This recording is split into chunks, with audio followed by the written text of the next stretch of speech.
Welcome to Voodoo Whiskey Gaming, and it's Tuesday, which means it's time for another late review. This time, it's the late review of Tales from the Borderland. I played it on the Xbox One. So, Tales from the Borderland is a side story in the Borderlands universe being told by Telltale Games this time around. And story-wise, I think they did a fantastic job of capturing the feel of Borderlands. You've got your two main characters, Fiona and Reese, and they're a little wacky. They've got their sidekicks who are a little wacky, and you've got all the fantastic side characters who are just as Borderlands, Pandora, Hyperion wacky as anything you would find in the main Borderlands games. The main characters, Reese and Fiona, are really very different, but not entirely different all at once. Reese is a Hyperion stooge, and Fiona is a con artist. Reese heads down to Pandora to screw over his boss who screwed him over, and Fiona's doing exactly what you think a con artist would be doing. They find out that there's actually a vault out there, and they decide that they want to get it. So they team up, although they end up often split apart from each other, but their goal is the same, to get to the vault, and really they work well together to do so. The story, for the most part, has a very comedic tone to it. It's honestly downright hilarious at points. I found myself laughing very hard throughout the game. That having been said, I will say it turns very dramatic and even dark. And it just kind of does that on a dime, and it was very jarring, that tone shift. But overall, I really enjoyed the story. The sound design is great, from the guns to the music to just the general ambient sounds. It all captures that Pandora Borderlands feel. I have to address the voiceover work in this game. It's fantastic.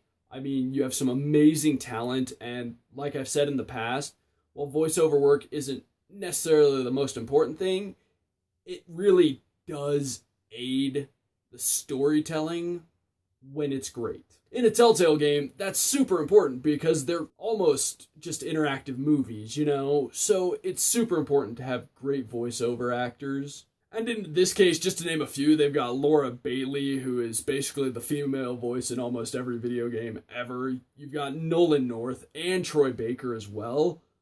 It's great! You have those two combined, two of the most prolific male voice actors in the industry in one game. It's awesome. Now, each of the episodes has its, title, credits, screen, whatever, little cutscene, and they've got some great songs for that. I will say, however, lyrically, the songs may not necessarily match up, but the overall tone of each song really matches the chapter, and really matches what's going on in that cutscene. As for the gameplay and controls, if you've played any of the Telltale games since the first season of The Walking Dead, then you know what you're in store for, and they work pretty damn well, like they always do. Because let's face it, the gameplay parts are really just there to get you from point to point in the story. I do have one complaint in this area, is they added a new gameplay element with Reese. He's got a cybernetic eye, and he can, scan things, and you get some really funny descriptions of things in the world from that. But it's far from perfect. Because you could be trying to scan one item, and they'll scan something completely different.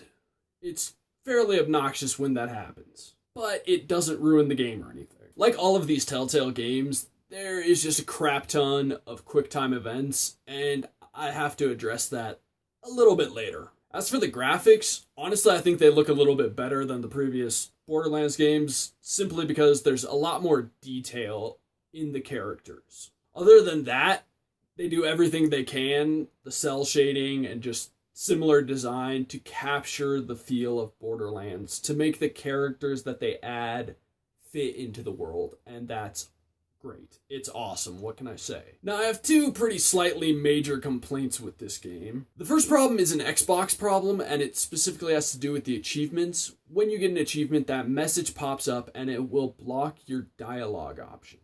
As anyone who's played a Telltale game is aware, the dialogue choices are timed, so that can be a huge problem. The second problem is much bigger, and it involves the QuickTime events. Now, personally, I had never had this happen to me until Tales from the Borderland.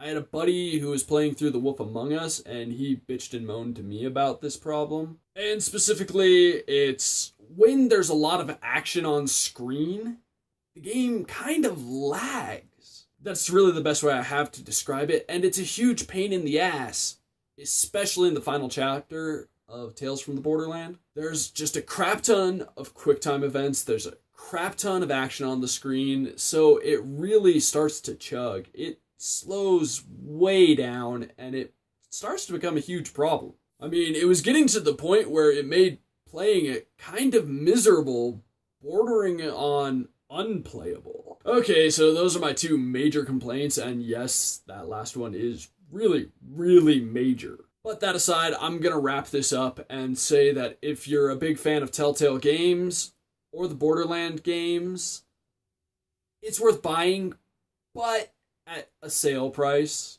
I'd love to say it's worth buying at full price, but with that whole lagging issue really screwing with a lot of the QuickTime events in the last episode, I can't say buy it at full price, buy it at sale price. So in the comments below, why don't you tell me who your favorite Borderlands main character is? And by main, I mean one of the playable ones. Thanks for watching, and if you enjoyed the video, please hit that like button. And if you like what I'm doing in general, subscribe. Have a good one.